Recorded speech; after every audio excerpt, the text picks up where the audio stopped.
menjelaskan suatu materi yaitu statistika. Dalam statistika ada berbagai istilah, di antaranya terdapat istilah-istilah data tunggal. Data tunggal itu adalah data yang disusun sendiri menurut nilai dan besarnya masing-masing. Contohnya 5, 4, 7, 4, 6, 3, 7, 8. Nah, pada statistik data tunggal ada 9 istilah yang harus kalian pahami. Kesembilan istilah tersebut adalah mean atau rataan hitung, modus, median, dan yang pertama yaitu ada mean atau rata-rata.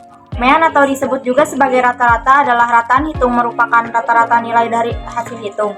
Maksudnya adalah nilai rata-rata yang muncul apabila seluruh data dijumlahkan dan dibagi sama rata sesuai jumlah data yang ada. Contohnya yaitu nilai rata-rata ulangan matematika selama semester 1 di kelas 12. Rumus mean terdapat X sama dengan X1 ditambah X2 ditambah X3 ditambah Xn. Keterangannya yaitu X sama dengan mean, Xn adalah data Kn. Berdasarkan rumus di atas, mean bisa dihitung dengan cara menjumlahkan semua data lalu hasilnya dibagi dengan banyaknya data yang ada. Misalnya kita memiliki 5 data yang terdiri atas angka-angka sebagai berikut, yaitu 6, 9, 3, 5, dan 2. Maka mean dan rata-ratanya adalah kita masukkan rumusnya dulu, yaitu X sama dengan X per 1 ditambah X2 ditambah X3 ditambah Xn per N. Lalu masukkan angka yang tadi, X sama dengan 6 tambah 9 tambah 3 tambah 5 tambah 2 per 5, yaitu hasilnya 25 per 5, dibagi 5 hasilnya 5. Dari mana angka 5? Yaitu hasil dari 25 ditambah 5. Dan dari mana hasilnya per 5? Yaitu angkanya ada 5, ada 6, 9, 3, 5, dan 2. Jadi mean atau rata-ratanya adalah 5. Di sini ada modus, yaitu modus adalah nilai yang paling sering muncul dalam suatu data statistika. Modus juga merupakan nilai mayoritas atau nilai dengan frekuensi paling tinggi. Modus dapat digunakan untuk menentukan sampel dari suatu populasi dalam statistika. Di sini ada rumus modus, yaitu MO sama dengan TB plus D1 per D1 plus D2 dikali P. Di sini ada contoh soal modus data kelompok. Langkah awal yang harus kita cari yaitu kita harus mencari dulu di mana letak kelas modusnya. Nah, caranya yaitu kita tinggal cari nilai frekuensi tertinggi yaitu 8. Nah, berarti kelas modusnya ada di frekuensi 3 yaitu 47 sampai 52 dan frekuensi 8. Setelah kelas modusnya diketahui, kita langsung saja ke rumusnya, yaitu MO sama dengan TB, yaitu TB itu tepi kelas bawah, yaitu 47. Nah, lalu 47 itu dikurangi 0,5, jadi 46,5 ditambah D1. D1 itu yaitu selisih kelas modus dengan kelas sebelumnya, jadi 8 dikurangi 5 yaitu 3. Dan D2 yaitu selisih kelas setelahnya, berarti 8 dikurangi 2 yaitu 6 dan dikali P. P adalah panjang kelas. Nah, panjang kelas dihitung dari 35 sampai 40. Kita hitung dari 35 sampai 40 itu berapa? Hasilnya 6. Nah, lalu kita tinggal menghitung dari data yang sudah ada, yaitu TB-nya 46,5 ditambah D1-nya 3 ditambah D1-nya 3 ditambah D2-nya 6. Jadi 3 per 3 plus 6 dikali 6. Turunkan lagi 46,5 ditambah 3 ditambah 6 kan 9, jadi 3 per 9 dikali 6. 46,5 ditambah 3 dikali 6 hasilnya 18. Lalu 18 dikurangi 9 hasilnya 2. Jadi 46,5 ditambah 2 hasilnya adalah 48,5. Median atau nilai tengah adalah salah satu ukuran pemusatan data. Cara berhitung median adalah pertama menyortir segugus data dari yang terkecil sampai terbesar atau terbaliknya. Lalu nilai pengamatan yang tepat di tengah-tengah bila jumlah datanya ganjil, atau rata-rata kedua pengamatan yang di tengah bila jumlah datanya genap adalah nilai tengah. Nah, ini adalah contoh dari perhitungan median dalam banyaknya ganjil dan genap. Nah, di sini ada rumus median. Median dilambangkan dengan X. Jika N ganjil, maka rumusnya yaitu X buka kurung N ditambah 1/2 tutup kurung. Nah, jika N genap, maka rumusnya yaitu X buka kurung N/2 tutup kurung ditambah X buka kurung N/2 ditambah 1 tutup kurung. Nah, terus dibagi 2. X adalah daftar nilai yang diurutkan dalam set data. N adalah jumlah nilai dalam set data. Nah, selanjutnya contoh soal median. Di sini sudah ada sebuah data dan frekuensinya. Lalu kita diminta untuk mencari median atau nilai tengahnya. Caranya yaitu angka awalnya yaitu kita tambah kolom FK. FK itu adalah frekuensi kumulatif.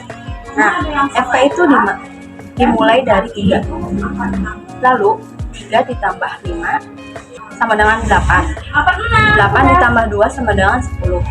10 ditambah 13 sama dengan 23.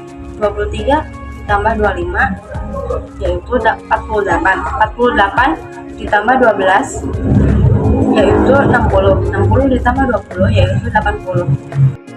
Nah, langkah selanjutnya kita tentukan letak kelas mediannya. Rumusnya yaitu sigma F per 2, di mana sigma F-nya itu dari nilai N frekuensi tersebut, yaitu 80. Nah, lalu 80 dibagi 2 sama dengan 40.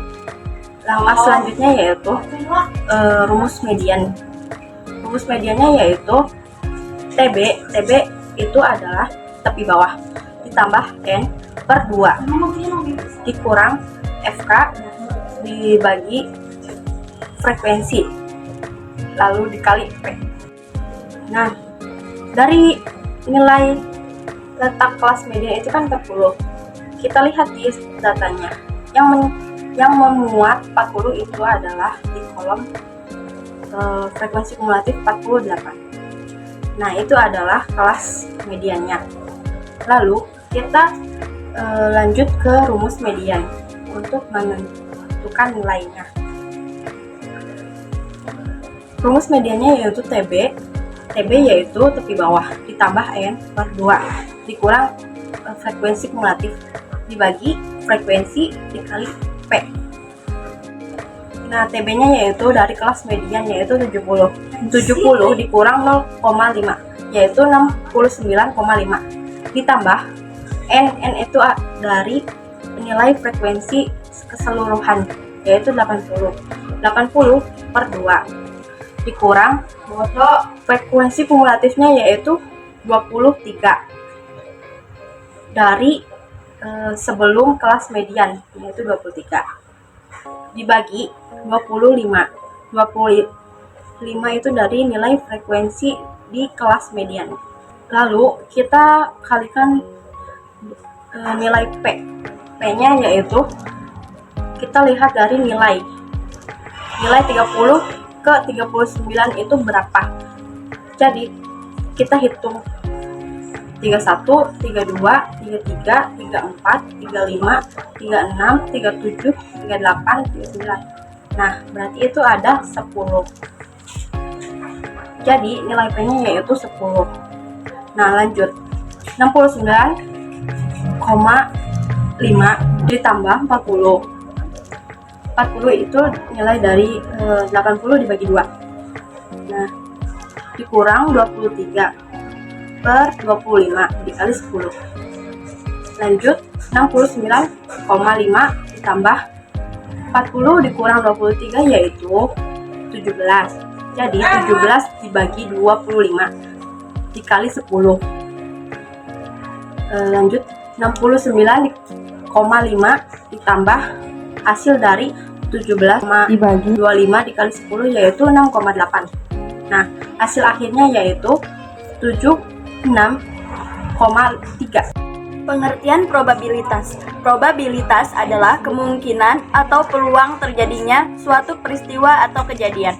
Probabilitas dapat diukur dengan menggunakan angka atau persentase untuk menggambarkan seberapa besar kemungkinan terjadi suatu peristiwa atau kejadian. Pendekatan perhitungan probabilitas. Pendekatan klasik, perhitungan pro diperoleh probabilitas dengan pendekatan klasik hasil bagi banyaknya peristiwa A dengan seluruh peristiwa yang mungkin. Rumus P dalam kurung A, X per N, keterangan P dalam kurung A sama dengan probabilitas terjadinya kejadian A. X sama dengan peristiwa yang dimaksud, N sama dengan banyak peristiwa yang memungkinkan. Nah, ada dua pendekatan. Yang pertama, pendekatan frekuensi relatif perhitungan probabilitas. Dengan pendekatan frekuensi relatif ditentukan melalui percobaan. Dari suatu percobaan yang dilakukan sebanyak N kali. Kalau nilai N makin besar mendekati tak terhingga, maka nilai K per N cenderung konstan mendekati nilai tertentu. Nilai tertentu inilah peluang kejadian A. Yang kedua, pendekatan subjektif. Probabilitas dengan pendekatan subjektif diperoleh dengan melihat tingkat kepercayaan individu, didasarkan pada peristiwa masa lalu yang berupa terkaan saja. Dalam probabilitas terdapat juga peluang. Peluang merupakan suatu konsep matematika yang digunakan untuk melihat kemungkinan terjadinya sebuah kejadian. Yang pertama, ada peluang kejadian tidak saling lepas. Peluang kejadian tidak saling lepas adalah dua kejadian yang dikatakan tidak saling lepas jika kedua kejadian tersebut dapat terjadi secara bersamaan. Nah, ada juga rumus peluang, yaitu peluang A gabungan B sama dengan peluang A ditambah peluang B dikurangi peluang A irisan B. Contoh soalnya, sebuah dadu sisi 6 dilemparkan satu kali, berapakah peluang munculnya mata dadu angka 5 atau angka yang habis dibagi 2? Nah, karena di sini kata kuncinya atau, maka kita menggunakan angka plus dan gabungan. Maka penyelesaiannya adalah NS atau jumlah himpunan dari semua mata dadu berjumlah 6. NA sama dengan banyaknya mata dadu dari angka prima berangka 2, 3, 5. Maka banyaknya adalah 3. NB sama dengan banyaknya mata dadu habis dibagi 2, yaitu 2, 4, 6. Maka jumlahnya sama dengan 3. Dan NA irisan B sama dengan 2, berarti hanya satu angka. Kemudian PA gabungan B sama dengan PA ditambah PB dikurangi PAB. Jadi, peluang munculnya mata dadu 3 per 6 ditambah 3 per 6 dikurangi 1 per 6. Nah, kenapa dikurangi? Karena ada kesamaan angka di angka prima dan di angka habis dibagi 2, yaitu angka 3. Jadi, sama dengan 5 per 6. Jadi, kesimpulannya adalah angka prima dan angka yang habis dibagi 2 adalah 5 per 6.